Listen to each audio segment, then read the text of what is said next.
આપેલ બંધારણમાં દ્વિબંધોને 1, 2, 3 અને 4 નંબર આપેલા છે. કયા નંબર પર ભૌમિતિક સમઘટકતા શક્ય નથી?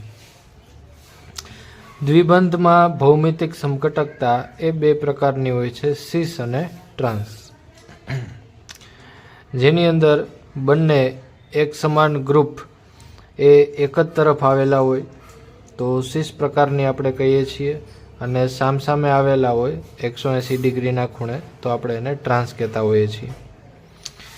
તો 4 દ્વિબંધ આપણને આપેલા છે. એમાં પહેલા દ્વિબંધમાં આપણે જોઈએ તો એક જ કાર્બન ઉપર 2 મિથાઇલ સમૂહ આવેલા છે. તો એક જ કાર્બન પર જ્યારે 2 સરખા ગ્રુપ આવેલા હોય ત્યારે સિસ કે ટ્રાન્સ કોઈ પણ પ્રકારની ભૌમિતિક સમઘટકતા શક્ય નથી. તો આપણો જે જવાબ છે એ પહેલા નંબરનો જ દ્વિબંધ છે એ આવશે, કારણ કે એક જ કાર્બન પર 2 સમાન સમૂહો આવેલા હોવાથી.